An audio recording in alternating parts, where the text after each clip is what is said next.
Tell me about your fascinating and hilarious week. uh I for one went to Barry's boot camp this morning and then worked out after. What boot camp? Barry's boot camp. What's that? You don't you can't tell me you don't know what Barry's boot camp is. Nah, dude. I'm not from here. It's everywhere, bro. Is it? Oh man, you really just Oh, I go grind. to the gym. What is this bullshit? It's like a big workout class that like every basic batch goes to. What do you do? They have all different modalities, but like today it was cardio, so treadmill, and then legs and abs. And you're part of a group? Yeah, it's a class. I'm about like that individual. Oh yeah, shocker. Yo, surprise, surprise. You know, I Bro, did like 45 workout classes. my What? sister's huge into like the Peloton shit. Like Yeah, does the bike thing with her boyfriend. She's dragged him into it. Yeah. yeah. Peloton's great too, I think. Some You people have don't an do it. instructor. You have an instructor. Yeah, you have an instructor. The And microphone piece that attaches oh to it. yeah, the whole thing. Hell yeah. It's hilarious. It's definitely like a spectacle, but I at the very least like to do it occasionally to like measure where I stand in my own workouts. And then Yeah. you go into a class, and when they're like throwing down some heavy instructions, you're like, oh wow. And like today, my cardio, spick and span. I freaking hang with the best of them, and then abs, like, dude, I'm flooring it, and legs, I hadn't worked out like that in a while, so I was like, oh my gosh, it's like a reminder of like this is the direction I need to go in. Interesting. Sold yet? Legs are the one that like most people don't even bother. Neglect. Yeah. Because they're like Guy, guys do. Girls recognize it's like key to looking hot. 100%. But yeah, guys are like they can't see it in the mirror, so they got these chicken legs and they're like Yeah. fucking well, it's hilarious. My number one goal with fitness though is to get fit. It's like literally, it's all got to be balanced out. Core is the most important. I gotta, get that thing so stable and like ready to get beat, and then all the above. Everything comes from Well, there. dude, it's so essential to being an actor, right? Like It is. you're the product. It's Yeah. cool. It's kind of like rule number one, something you can control. If you're in the business of being Yes. seen and they're going to choose you to be seen over other people, you better look the best that you can. And that's why I love fitness too. It's obviously not as crucial for me, but like, but you know what? If I'm on a set and I'm running a set of like fucking 400 people and I'm built, it's way different getting instructions or like leadership from someone like that than someone who's like not doing anything. I feel like inherently you're respected more, but also, It's life. um, Yeah. yeah, dude. But yeah, man, being an actor and that being the product, it's like it's so fucking essential. And there's always exceptions. There's like little stuff you can get hung up on, be like, oh, you won't take it seriously. You won't be taken seriously if you're just like a bimbo or something, like, you're just a good looking person, whatever. But at the end of the day, that is one component that like you could control. It's in your hands. So it's Mhm. like, make the most of what you got. And even On the for other hand, for me, it's like if I look good, that adds to confidence. But then also if I exercise, this literally feels like it's like breaking the ice in my body, like yeah, clearing up all the clutter. Like I need to just it air it feels out. it sucks as you're in it, but once you're done that workout, you feel so fucking good. It's Totally. and back to that control thing, there's so it doesn't even matter if you're an actor or not. Like if you have any type of pursuit, having fitness be a part of your life, it is something that you can control. Because there are so many variables to like any goal that anyone has that's like out of your control. So being able to have that element and feeling good about yourself is huge. Oh yeah, the little wins. It goes the same of like, making your bed at the beginning of the day is like one way to start off with a win. Yeah, And then you go to the gym, you get another win. And it's like then crap hits the fan, but it's like start counting up the stuff you did that was good. I agree. I also like knocking out stuff early in the morning like that. Like Same. before you get all the shit that's piled on. Because then you're like, whoa, fuck, like I'm already a killer. I've already done all this shit. So Who gives a In fuck? reality, bro, if it goes too late with me, it's so hard to get stuff done late. I guess I'm an early bird at the moment, somewhat early. Like that too. But anyway, that was that. I had a for my day job, the publicity company, they hosted an event yesterday for Elta MD sunscreen. And so it was pickleball themed. And because it's the trendy hot sport of the summer. And my boss was like, Duke, you got to get you out on the pickleball court hosting. So I did that with another coach. It was so fun. Oh yeah. Day job that's fun. It's wild. What a concept. Yeah. I mean, That's at least for that day. What? that's insane that you got that intersection of like pickleball, your day job. The universe is conspiring in some way. It's weird. There's certain direction I'm going in here. It Yeah. also like it was such a funny just how it panned out because I thought initially that I was gonna work production for it, which even it was a big deal that I got the opportunity to work on the event. I thought they were gonna need me in the office. And then I get called to do it. I'm like, well, I'm probably gonna be running around like a PA. But next thing you know, I mean, I didn't have to, they have their separate production company doing all the legwork. And I literally just got to see how good I was as a pickleball coach instructor on the courts. And I was great. And it was an influencer party at this country club. Oh yeah. So I met all these influencers and stuff, which was such a funny breed. It literally, and it was like quintessential influencers. There was this one group of girls that at the end of the day asked me like, hey, would you mind filming this video for us? And I was taking photos of people all day, but I was like, yeah, sure, of course. And they wanted me to be in it. And next thing you know, it was like a skit on pickleball. And it was so fun. It was so funny. I learned a little bit I didn't even tell them I was an actor until after they probably, I just took direction well, tried to just be super easy. And I like ad-libbed a little bit. I like whenever they let me come up with stuff. Yeah. And just had so much fun. And then afterwards we all exchanged contacts and they learned that I was an actor and so funny. You get some followers. Yeah, well then, yeah, we exchanged. Yeah. Sure. They're huge. Did they tag you in the thing? They will tag me in the video when they post it, they said. Dude, And I mean, that's fucking massive. Like, come it on. is kind of Those are the massive. types of things, like, And they said they're down to help Valley Mentality, bro. which Dude, this is a universe, man. You got this random fucking day job, and suddenly you're on this country club with these influencers taking videos. It's all in Valley Mentality. It's like all intersected in a really weird fucking way. and it hasn't come easy, but I had this kind of vision, and it's like it's trying to bring it to light. Like it feels like all of these steps are so easy.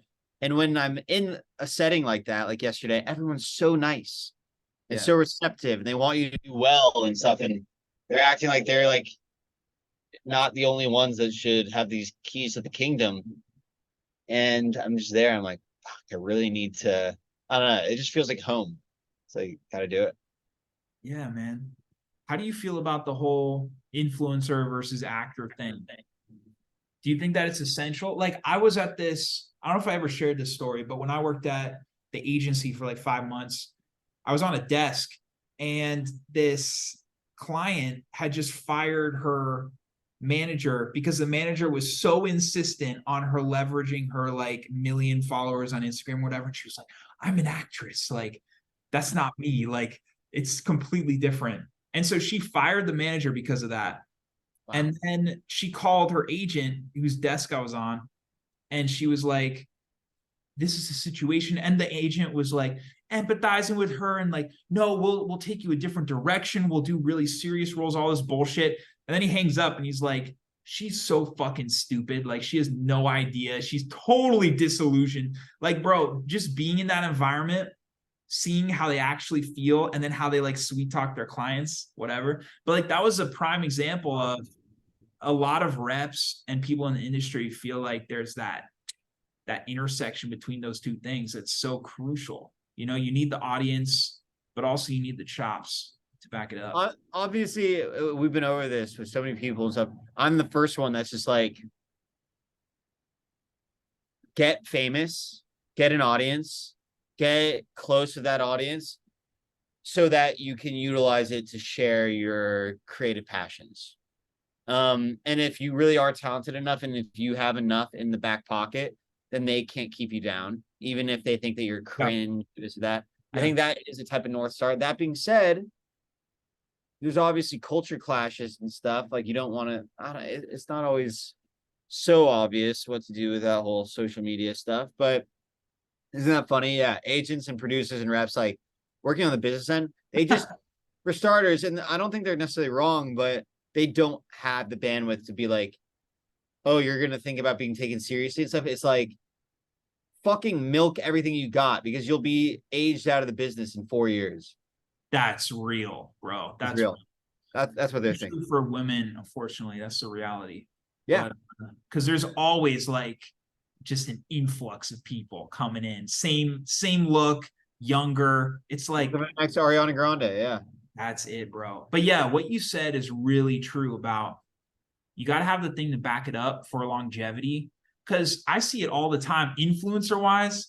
Like, you know, you're living out in Oregon or some shit, you get blown up, and then you're there and you have a fucking audience. And it's like, what the fuck are you going to do now? Like, how do you, and most people have a hard time, like, if they don't have a background like you, or like they haven't really been grinding, especially if it happens to them at like fucking 18 when their brain hasn't fully developed. It's like, how do you now take that audience and pivot in a way that's helpful? Well, I was talking with the guy that was the other pickleball coach yesterday. Who's the main one?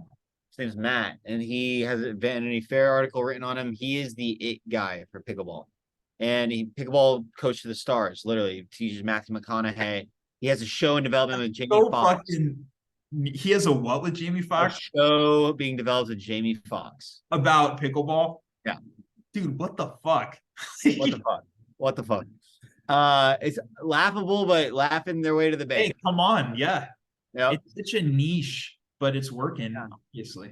It's something. And he strikes me as kind of like, first of all, I met him at my dad's house. So I didn't have to beat around the bush with him. And he's also kind of seems like a back east guy. Like this, not too cool for school. He's very kind of straightforward. But he's talking about like he's got this platform and stuff now, and so he doesn't have to do as much like tennis coaching. And you know, he used to be a college tennis coach at these big schools. And he's like, I'm not going to take that traditional path anymore because I have this kind of platform, and yeah, you know, I'm starting to. And he's thinking critically, and it's not douchey. It's just like literally like, how do you once you have, you know, some type of notoriety, how do you utilize that? And I think the answer is, you got to have a lot of business things in the back pocket to be able to make the most of that platform. Yeah, and he has, I love hearing that's his background of like college stuff or whatever, because he's now lived enough life to really take advantage and have the perspective of the most out of that opportunity. Perspective. And it's funny. Yeah. What? He's around all these Hollywood types, especially influencers and stuff everywhere. And I'm sure he probably feels still a little bit of a negative look, these influencer things, a little bit. Like they're all still a little like trepidatious about coming out with it all. But it's just astounding. Like it's so in the business world, like in my publicity companies, they're obsessed with influencers. You know, not that it's better or worse, but they're just like, it's the business now. So it's like, yeah, but you know what's crazy is as far as translating to film and numbers and like audience and seats for like traditional film shit, even streamers, that we had like the peak of that in maybe like 2017, 2018. But then studios started to realize like, oh, just because they have a certain audience here doesn't translate over. Maybe it's because their entire audience is like 12-year-olds who don't have money and like can't do anything about it. But there was that whole like Addison Rae, like 3 Netflix things just stacked that didn't really pan out.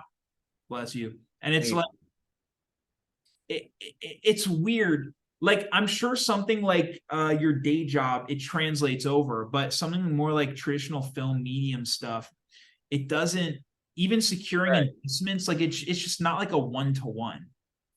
No, definitely not. Yeah. the film business, I suppose, getting the audience in the seats is still slightly elusive. But back to like people that you have to have the chops as well. Not that Addison Rae didn't, but this girl that shot her TikTok video with her, she comes from a big acting background in Australia. And she's on all these shows, does her stuff. And TikTok's her bread and butter. She just does it. Right. And I'm jealous. I'm like, dude, that'd be fantastic. Like, that's her day job is TikTok. And she gets all these free things, everything. And then she just got like an Amazon movie. She's the lead in. Why So, haven't you gone hard on TikTok? I'm gonna have my round 2 probably, but I did do that one like during the pandemic. I was doing impressions a bunch. Really? Did you get I was, doing, anything? I was doing 2 a week. No, got nothing. I got my friends and family like loving them, and it's probably good practice. But Do you know what's interesting? The whole like, so you've been on TikTok, so you know about like the trends and like all that shit. yeah, Uh, I just spoke to my buddy today. His YouTube channel is Alexander the Titan. He's got like 100K subs. He's killing it in the YouTube short space. We're like very similar. We both come out with weekly stuff. He's a boss. And he was telling me how many subs do you have, if I may ask? I'm like 25. That's a lot, bro. Thanks, dude. Appreciate it. Yeah. But yeah, he was telling me about how he's following trends, and I see the numbers translate. Same as ACM Official. He's the biggest guy in our space who's like an individual horror creator. He's got like 300K, I think. And both of those guys, like they have some original stuff, but they'll take from like video games that are trending, TikTok stuff that's trending. And he told me, he's like, look, your stuff is dope, but everything's original. Like, just do your own spin on like the fucking Grim and Shake or like the Skibidi toilet. Like, there's a lot of shit that's trending that's like creepy or whatever.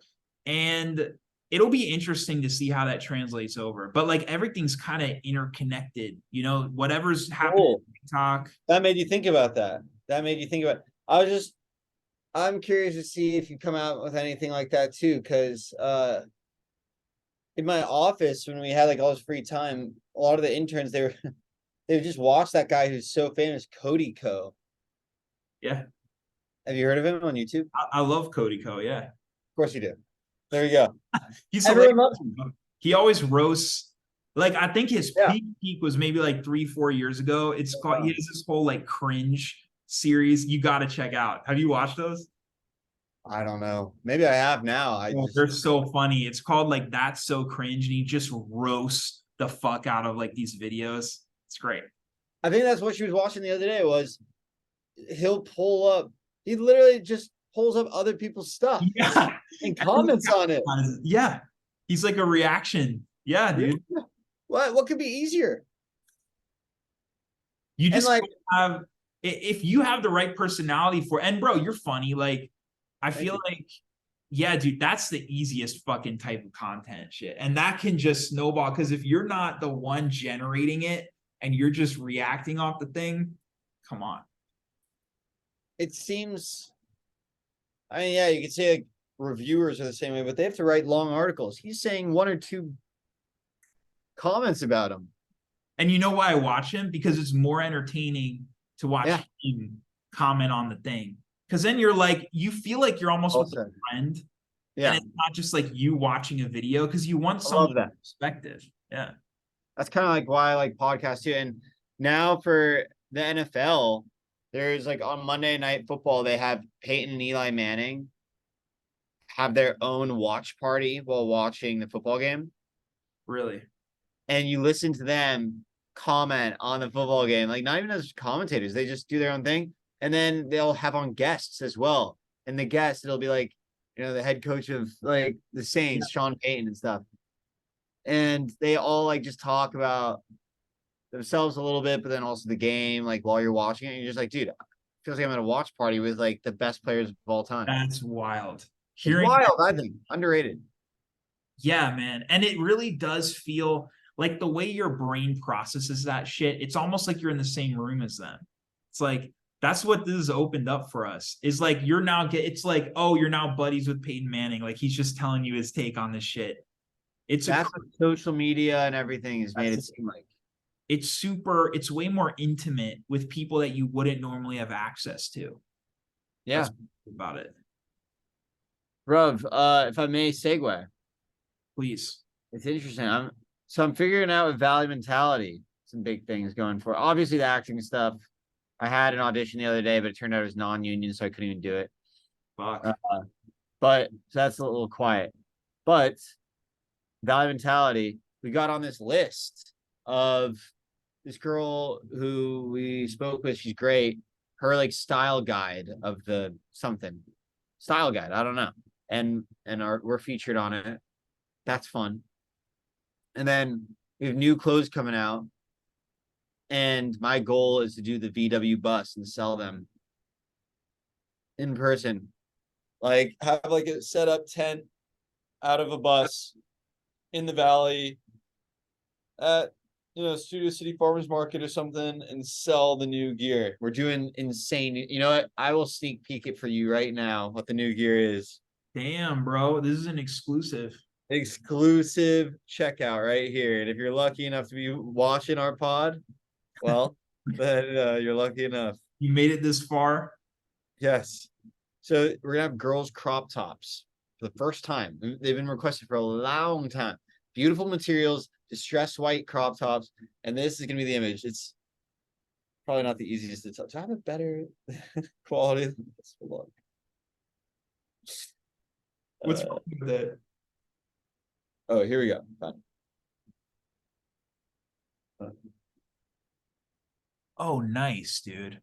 It's reverse, but the Valley Girl, and then I it's a little love it. signature by Valley Mentality. I love it, bro. At first, I was like, is it just blue? But no, that's the image that's gonna be on the fucking thing. It's so much glare on the camera. I feel I so saw bad. it for a couple seconds. It's dope. It's really dope. Hey, she's got roller skates on Dude. there. Oh, Who? there it is. Hell yeah, bro. Yo, those are gonna sell, dude. Those are really gonna Especially out of a bus. Who mocked that up? Who drew it? Yours truly, bro. Are you fucking kidding? No. I don't know you can draw. That's crazy. Give me more. Give me more. I want more compliments. Dude, I'm like stick figures. That's wild. Did you autograph that too? Is that your autograph? Yeah. I said buy Valley Mentality. Okay, cool. And then we have the Ringside Liquor one as the other one, which is just. I'm glad he didn't go Fiverr with that design. I appreciate it, man. I've been like using it. As I said, I sought out to make it an exercise to like really get good with Adobe Illustrator. I'm fucking doing it. And this is the other one. Yo, sick. This is for the guys. Yeah. Yeah. I love it, bro. Ringside Liquor, Valley Mentality. It's like scribble swag. But there's a uniform design too between the two. It's similar aesthetic, right? Yeah, 100% for the and guy. the font when it's described. Bruv, like it's been a gift just getting to because I grew up doing art and stuff. And so being able to do this, I'm like, I really don't want to be a victim of having to hire other artists and stuff because they're really irresponsible and like unreliable. So I've always thought it'd be cool to like be able to do digital art. And I just kind of used it, got good with this stuff, and like that stuff, I learned to just kind of, I don't know. It's crazy, but so fun. You know how rewarding that's going to be too? Of not only like your clothing that's selling, but something that you designed. That's a very good point. I haven't thought about that. It's going to be something that I literally drew You'll up. see people wearing it and it's your thing that you made. My art. Yeah. I mean, it's definitely taken from something else. Like I saw it and I said, I'm going to. Bro, fuck that shit. Fuck that shit. It's yours. I agree. Well, also it's like it's still not easy to do that at all. But and like the amount of people that are like Adobe Illustrator is so tough, like don't even try. That and then was that a big learning curve I've never used Illustrator. I've done like Photoshop, Premiere Pro. Well, also I'm learning with a fucking camera too. Like that's been everything I hoped for so That's far. something, you know what? I don't know. I don't know if I said this to you last time, but I told like a few people that I was gonna get like a professional grade camera and like learn to operate it. Did I tell you that or not? No. Okay, cool, because it's not happening. Like I was so close to like getting this thing. I was gonna get like a Black Magic and really learn and like cut it together. The thing is though, it's not sustainable if I want to keep up the weekly shorts thing. Like for me to like learn how to do this kit, like cut everything together, all this shit. And also, bro, it's just not like I could do it, but Yeah. it's not in my wheelhouse at all. Like it's not something I'm really interested in at all. And so like for you to get this camera and like actually learn how to really use it and really like I got a lot of respect for that because I do not have the patience for that shit. That's why I always either like do something with a fucking camcorder, found footagey, or I bring in a DP because I'm like, I do not want to learn how to light this and set it up. It's like, it's just not, I'm not interested. I definitely feel you. There's like no right answer in your case. You're right in the middle. It's tough. On my thing, the last photo shoot where we had the girls in the valley, Tanner was like, bro, you finally figured out the camera. Like you nailed it. Cool. With the grainy footage and stuff like, and also it does video. And what? I saw those. Yeah, Those look great, dude. I appreciate it. Yeah, was that the reel where it's like you and then a bunch of others? Were you the first image? Or is that something? No, that was the one prior. That was, Dude, I thought that looked sick, honestly. Like, thank you, man. the vintage look of it, I really like the camera. It's the one with the three girls and the one girl. It's all on our Instagram. Like the girl on the baseball mound, the three girls on the baseball stand. It's all at the park. It's the park ones. Cool. Yeah, are you seeing them right now? You look like you're looking at them. No. The opposite. I'll look for it later. Oh, it's on Valley Mentality. I was looking at yours. On our Instagram. Yeah. Anyway, let's feel good about it. I'm still keeping up with the 10 influencers a day. Dude, when you showed me that we got a guest for the podcast, I'm like, I literally need to be doing the same thing, hitting up 10 people a day. Yeah, bro. But I'm definitely not hitting up 10 people. I should have 10 people a day. But yeah, that was a guy who I tried to get him before. It didn't really work out. But yeah, now he's down. Now and he's worked on like a few big indie things. There's this guy, I think the latest thing he worked on, that like Chris Stuckman movie reviewer, he has like 1 million followers or some shit. He made his first, Chris Stuckman. He made his first feature, like horror feature, indie horror feature, and it was with this guy. He's got a lot of legit credits, so that'll be a good convo. Insightful. But I think the networking thing is really important, bro. I'm trying to do it outside of just this podcast too. I should probably still spin it as the pod. They're probably more willing to come on if we use that angle, or talk if we use that angle. Right. I wanna bring on foreign distributors because they'll have insight, like who are part of foreign territories. I think I told you maybe we'll get him on the podcast first. Our new roommate, my new roommate, he's our third roommate. He is an agent and producer that does foreign distribution. Are you young guy? He's our age too. He's just a Cannes Film Festival, dude. Yeah, and he's like doing tons of stuff. Bro, I just want to understand how he thinks about the thing. I also, how did he even get into that? Do you know? Like, how is he that young? I'm sure there's a specific reason. He's from France. His family is. Dude, let's have him on multiple times. Like, I want to pick his brain.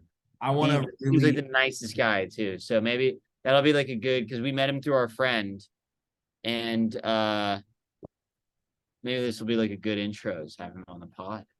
Hell yeah! Has he moved in yet? Moves in September 1st. Cool. Yeah. Dude, that's crazy. It's like, and this is what I'm trying to figure out too. I'm keeping up the weekly shorts thing, but I'm also trying to raise for a slate of 4 features. So low budget horror features, a slate of 4, so we can mitigate risk. Because I really feel like raising that kind of money from an investor is hard enough as like one film. I feel like it really won't be that much harder if we're doing like a slate of 4. And the reason I want to do it that way is because then it's like we've got 4 that we can get off the ground, and I don't have to then go back into the fucking grueling process of trying to get money for stuff, you know? But I think your guy, well, I'm really trying to understand like that whole side of it, because it's such a, We'll have answers. yeah. He works with, he's just telling me his buddies that he produced a movie with is a director, and he's making a movie right now in Indy that Aaron Paul's producing. Love it. All these things, and he got the money. He's got money people and stuff. So It's a blind spot for so many creatives. Like everyone listening right now, I'd bet on like 100% has no idea how like a really nuanced understanding of the business side of it. But it's important, bro. Like that's how you take control of your career. That's how you get to do the creative moves you want to do.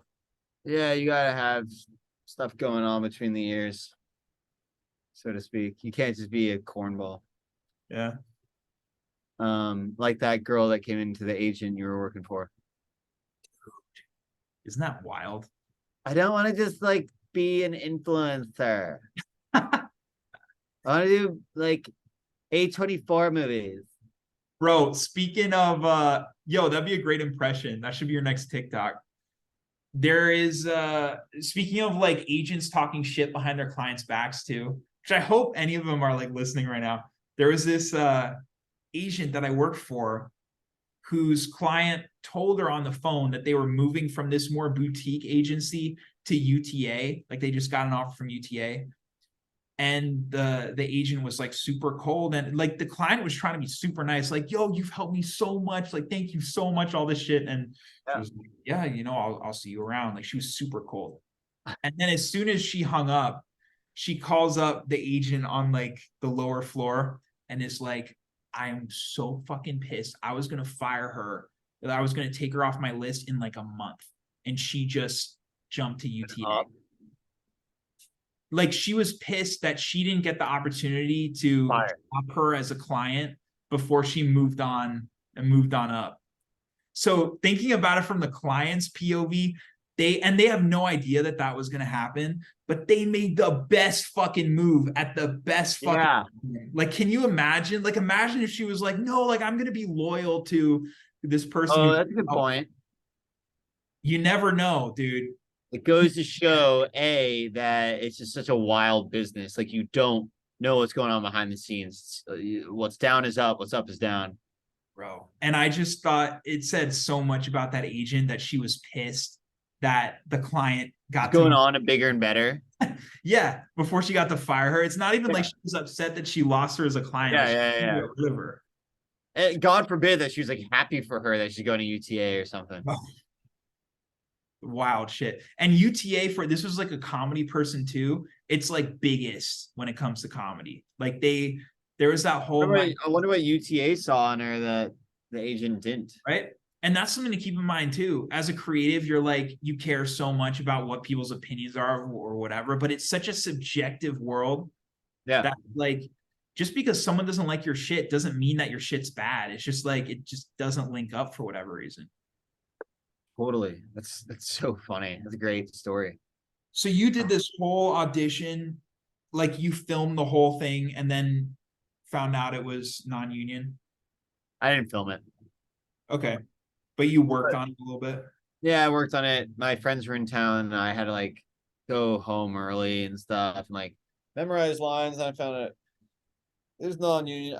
I don't know, bro. I really want to book something soon. Like, but dude, what's up with the strike? Like, are you able to do indie stuff still, or on some level do studio? Bro, I don't even know. First of all, I would be striking if I didn't have a job Monday through Friday. Yeah, your fellow actors are out there, man. Compatriots are. Yeah. What about you, bro? You're not in the guild. Yeah, dude. I'm not a part of a guild. You got your Like, card. you got out unscathed. So Look, yeah. man, I honk every time I pass them. That's my contribution. Yes. It's the least you can do. I've got some friends though who aren't part of the unit. Like Ken is Yeah. out there. My producer is he strikes with people. Good for him. I mean, dude, the things that they're asking for really aren't that extreme. It's just like I don't want AI to replace me. Like I want like minimum wage basically for like what we were given. Like it's not that crazy. The first big argument that I've heard for it was like Josh Gad randomly came out. He's like, there hasn't been any updates since streamers started taking over in 2008 Wow. of regulation. Like their metrics still are unreported of like what they're doing behind the True. scenes. And Dude, that needs to be just better managed. And when I heard that, I was like, that I can get behind for sure. And like the AI thing, I think more so only applies to like giant actors that do animation films and stuff. yeah. But this though, I understand. And I'm sure there's a lot of stuff under the scenes. I mean, actually, I was talking to my stepmom about it, Eileen, a little bit, and she was saying it's not for one reason or another necessarily, but actors used to be able to make more of a living being like an actor that bounced around from job to job, character actor more. And now it's like those people, it's tough for them to make a living. Yeah, it started out they were like signed to studios and then it was consistent, but they didn't have those contracts. And now it's just like, hopefully you get a job, you know, it's not reliable. But then hopefully you get to the point where you're in demand and everyone wants you, which you're headed for, bro. It's It, coming. thanks, bro. Yeah, maybe it's become more of the haves and the have-nots lately. Dude, I saw this video on like Nepo babies today, and it Yeah. was hilarious. It was like bringing up every case of like nepo babies being like, you know, it's still hard like stepping out of the shadows, but it's like the reason they're even on is because you know of nepotism. It's just crazy how much like within Hollywood, Yeah. and there's so many examples too that like you wouldn't really know, like that girl from, her name's like Allison something, she was in Get Out, that girlfriend. Yeah. Yeah. Allison, Williams, is that it? yep, Allison Williams. But yeah, Brian Williams' daughter. they're all over. It's wild. Yeah. I mean, kids in general generally tend to go into the business their parent is in if the parent was successful, I think. Yeah. But it's like for a lot of people, I'm like, look at Jack Nicholson's kids and stuff, like they didn't do that well. And Right? I look at it and I'm just like, it's not an easy industry, even with a leg up. It's true. Do I recommend it for everyone? No, I don't. Like you got to be so impassioned about it that you're willing to sacrifice having kind of like really good comfortability and other stuff. Yeah. I think for people who are like going to college for acting and then coming out here with no connections, it's just like the cards are so stacked against you. But you know what, man? All power to them. Like if you're still, if you recognize that and you're still going for it, it's like, fuck, good for you. It is. And every once in a while, one of them squeezes through. It can happen. Jenna Fisher Jenna fucking Fisher, of The Office. Yeah.